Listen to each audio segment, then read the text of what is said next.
പ്രശസ്തനായ ഒരു നിരീശ്വരവാദി യുക്തിവാദി, അദ്ദേഹത്തിന്റെ പേര് പറയുന്നില്ല. അദ്ദേഹം പ്രേതത്തെ കണ്ടു പേടിച്ച ഒരു കാര്യം അദ്ദേഹത്തിന്റെ ആത്മകഥയെ പറയുന്നുണ്ട്. അപ്പൊ അദ്ദേഹം ഭാര്യയും കൂടി കാറിൽ യാത്ര ചെയ്യാൻ, ഇദ്ദേഹത്തിന്റെ ആ ഗ്രന്ഥം ഞാൻ വായിച്ചതാണ്. കാറിൽ യാത്ര ചെയ്യുമ്പോഴത്തേക്കും ആ സമയത്ത് ഞാനും വിചാരിച്ചു പോയി പ്രേതമുണ്ടെന്ന്. ദേവിമാർക്ക് പീരീഡ്സ് ഞാൻ എൻ്റെ അമ്മമ്മയോട് ചോദിച്ചിട്ട് ഇത് അടിച്ചെടുക്കാനായിട്ട് അവിടുത്തെ തിരുമേനി ചെയ്യുന്നതാണെന്ന് പറഞ്ഞിട്ട് ഒരു വസ്ത്രം, വെളുത്ത വസ്ത്രത്തിൽ ഇതുള്ളത് അവർ പറഞ്ഞു ഇത് പരിശോധനയ്ക്ക് തരണമെന്ന് പറഞ്ഞിട്ട് അതൊരു പീരീഡ്സിന്റെ സമയത്ത് നമുക്കറിയാം ഒരു പ്രശസ്തമായ ഒരു കൊട്ടാരത്തിന്റെ എന്താ പറയാ അതിന്റെ ഒരു വലിയൊരാളായിരിക്കുന്ന ഒരു സ്ത്രീ പറഞ്ഞിട്ടുണ്ടായിരുന്നു, തുളസി തറയിൽ വെള്ളം ഒഴിക്കരുത്, തുളസിയെ തൊടാൻ പാടില്ല, അശുദ്ധമാണ്, അങ്ങനെയൊക്കെ പറയുന്നു. പക്ഷെ പൊതുവെ എല്ലാവരും പറഞ്ഞു കേട്ടിട്ടുണ്ട് ചെടികൾക്ക് ആ സമയത്ത് വെള്ളം ഒഴിക്കാൻ പാടില്ല. ചെടികൾക്ക് വെള്ളം ഒഴിക്കാൻ പാടില്ല എന്ന് പറഞ്ഞാൽ ഒരു കാര്യം പറയട്ടെ, എൻ്റെ പെങ്ങൾ എന്നോട് പറഞ്ഞൊരു കാര്യമുണ്ട്. ഞാൻ ഭയങ്കര പണ്ട് ഒരു 40 വർഷങ്ങൾക്ക് മുമ്പ് ഗർഭപാത്രം നീക്കം ചെയ്യണം കേട്ടിട്ടുണ്ട്. ഇല്ല, ഇപ്പോഴാണത് ഇപ്പോഴെന്ന് പറഞ്ഞാൽ ബസ്സിന്റെ പുറകെ അതിന്റെ പുറകെ ഇതിന്റെ പുറകെ ഓടുകയാണ്. ആ സമയത്ത് തീർച്ചയായിട്ടും അത് യൂട്രസിനാണ് പ്രശ്നം വരുന്നത്. ഈ ദൈവം തന്നെ അറിഞ്ഞല്ല അതിന്റെ മുമ്പിൽ വന്നപ്പോഴത്തേക്കും നീ സ്ത്രീയാണെന്ന് തെളിയിച്ചത്. ആ ചേച്ചി സ്ത്രീയാണെന്ന് തെളിയിച്ച ആ ദൈവം തന്നെയാണ്. ആ ദൈവത്തിന് അഹിതമായ ഒന്നും അവിടെ നടന്നിട്ടില്ല. അവരതറിഞ്ഞു ഉടനെ തന്നെ അവിടെ നിന്ന് പുറത്തുപോയി. പ്രശസ്തമായ ക്ഷേത്രമാണ്, മനസ്സിലായി. അവർക്ക് അത് ഒന്നും സംഭവിച്ചില്ല. അവരുടെ കുറ്റബോധം മാത്രം ഉണ്ടായിരുന്നു. പക്ഷെ ഇത് വന്ന് നോക്കിയപ്പോഴത്തേക്ക് അവർക്ക് അതുകൊണ്ടാണ് അവർ തിരുമേനിയുടെ അടുത്ത് പോകാണ്ടിരുന്നത്. അദ്ദേഹം ഒരു പൂജാരിയായിരുന്നു. അദ്ദേഹം എന്ത് പറയും, പ്രതിവിധി പറഞ്ഞു കഴിഞ്ഞാൽ എന്ത് ചെയ്യും. പക്ഷെ തിരുമേനി ഇതൊക്കെ നമ്മളോട് പറഞ്ഞിട്ടുണ്ട്. ഇതിന്റെ പുറകിലുള്ള ഇതാ.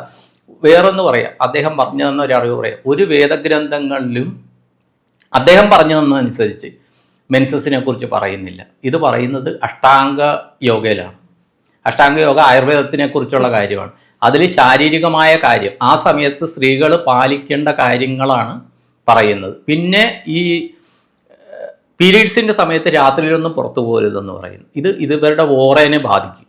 ചില സ്ത്രീകൾ ഈ സമയത്തൊരു, എല്ലാവരും ഇല്ല, ഇപ്പം എല്ലാവരും സ്ട്രോങ് ആണ്. പണ്ട് പെട്ടെന്നൊരു സൗണ്ട് കേട്ട് കഴിഞ്ഞാൽ പേടിക്കും. അല്ലെ ആ സമയത്ത് ഒരു ഊമനല്ലേ രാത്രിയിൽ ഇതുള്ള അതിൻ്റെ സൗണ്ട് കേട്ട് കഴിഞ്ഞാൽ പ്രേതങ്ങൾ, അല്ലെങ്കിൽ പട്ടി ഓരിയിടുന്ന കേട്ട് കഴിഞ്ഞാൽ പ്രേതമാണെന്നൊക്കെ പറഞ്ഞ് പേടിക്കും. ഈ പേടിച്ച് കഴിയുമ്പോൾ നമ്മുടെ ഓറേനെ ബാധിക്കും. അത് ഒരു ട്രോമയിലേക്ക് ചിലർ പോവും.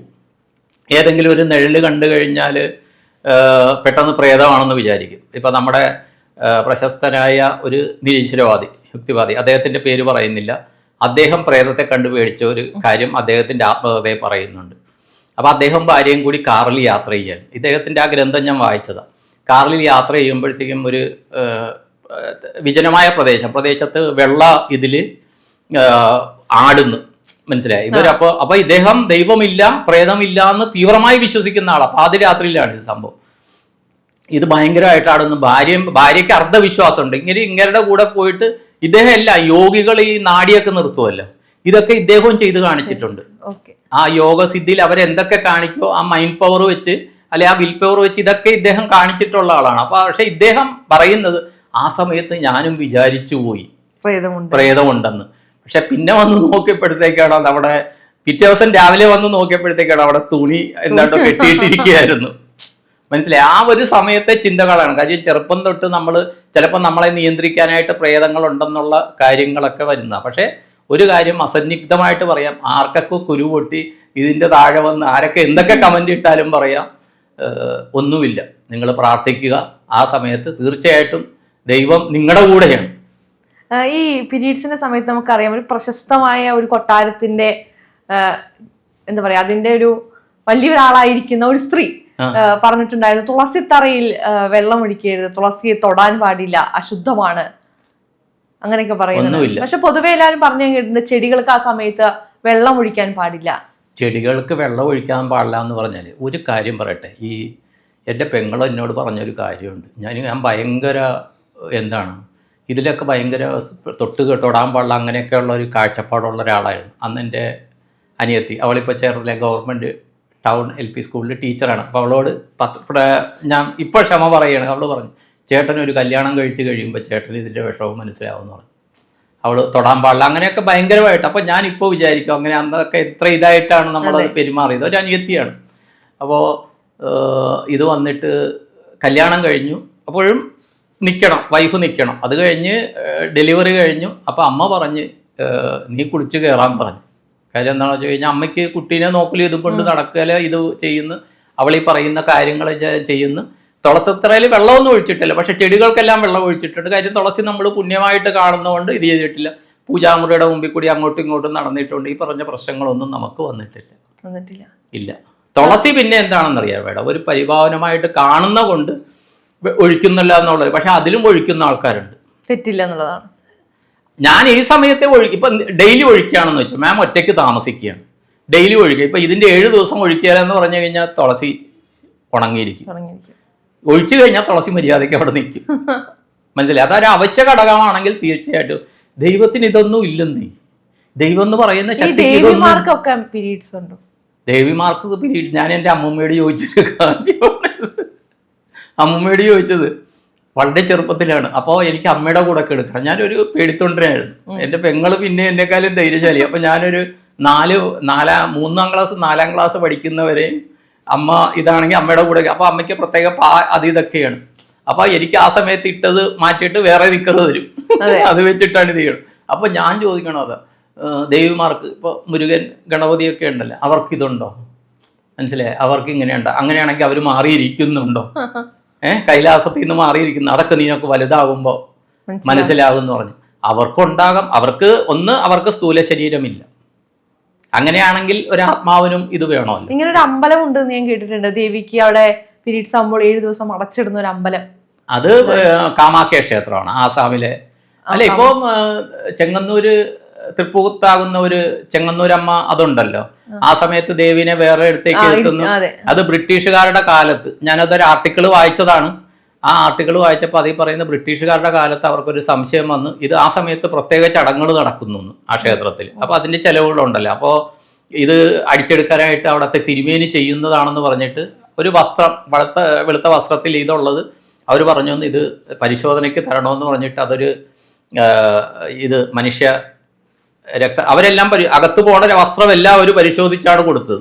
എന്നിട്ട് അത് മനുഷ്യ രക്തമാണ് അതിൽ പുരണ്ടത് എന്ന് ഇത് ലാബ് റിപ്പോർട്ടുണ്ടെന്നാണ് പറയുന്നത്. അതിന് ശേഷമാണ് അവർക്കത് വിശ്വാസം വന്നത്.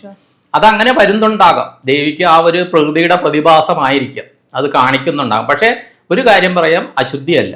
പിന്നെ ആ ഒരു ആചാരം, ആ ക്ഷേത്രത്തിൽ ഇത് ചെയ്യുന്നവർ ആ സമയത്ത് സ്ത്രീകൾ വേണം ദേവിനെ പരിപാലിക്കാനെന്ന് പറഞ്ഞിട്ട്, ബ്രാഹ്മണി അമ്മ അങ്ങനെ എന്താണ്ടോ എന്ന് പറഞ്ഞിട്ട് ഇരിക്കും.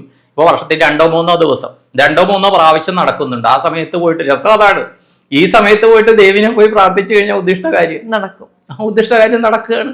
ആ സമയത്ത് തൃപ്പൂത്താറാട്ടിന് അവിടെ ആയിരക്കണക്കിന് ആൾക്കാരാണെന്നാ പറയുന്നത് ദേവിനെ കാണാനായിട്ട്. അപ്പൊ ഇതെന്തോണ്ട് പവറല്ലേ? മനസ്സിലായി? ഈ അറിയാത്ത അജ്ഞാനികളല്ലേ ഈ പറഞ്ഞിട്ട് ഇത് ചെയ്യുന്ന കുറെ ഈ പുരുഷ ആൾക്കാരല്ലേ ഇത് പറയണം. ഒന്നുമില്ല. പിന്നെ ഇതിൽ വേറെന്ന് പറയാം, ഇപ്പോൾ പീരീഡ്സിൻ്റെ സമയത്ത് വേദനയുള്ള ആൾക്കാരുണ്ട്. ആ വേദനയുള്ള സമയത്തും അവർ ബ്രീത്തിങ് എക്സസൈസ് ചെയ്താൽ മതി. ഞാനങ്ങനെ ആ ബ്രീത്തിങ് ഉണ്ടല്ലോ, ശ്വാസം എടുക്കുക, കുറച്ചു നേരം പിടിച്ചു നിർത്തുക. ശ്വാസം നമ്മൾ എടുത്തു കഴിഞ്ഞാൽ ലാസ്റ്റ് വന്ന് ഇവിടെയാണ് അതിൻ്റെ പ്രകമ്പനം വരുന്നത്. അത് വിടുന്ന ഒരു ഇത് ചെയ്തു കഴിഞ്ഞാൽ മാറ്റങ്ങൾ, അത് പലരിലും പറഞ്ഞു കൊടുത്ത് ഇത് ചെയ്തിട്ട് നമ്മുടെ ഗുരു പറഞ്ഞു തന്നൊരു വിദ്യയാണ്. അത് നല്ല മാറ്റങ്ങൾ വരും കേട്ടോ. അതുകൊണ്ട് ധൈര്യമായിട്ട് അമ്പലത്തിൽ പോകാനൊന്നും ഞാൻ പറയാറ്. പക്ഷേ അമ്പലത്തിൽ ദൂരെ നിന്ന് നിങ്ങൾ തൊഴുക, പോകാൻ അനുവദിക്കുന്നുണ്ടെങ്കിൽ പോവുക.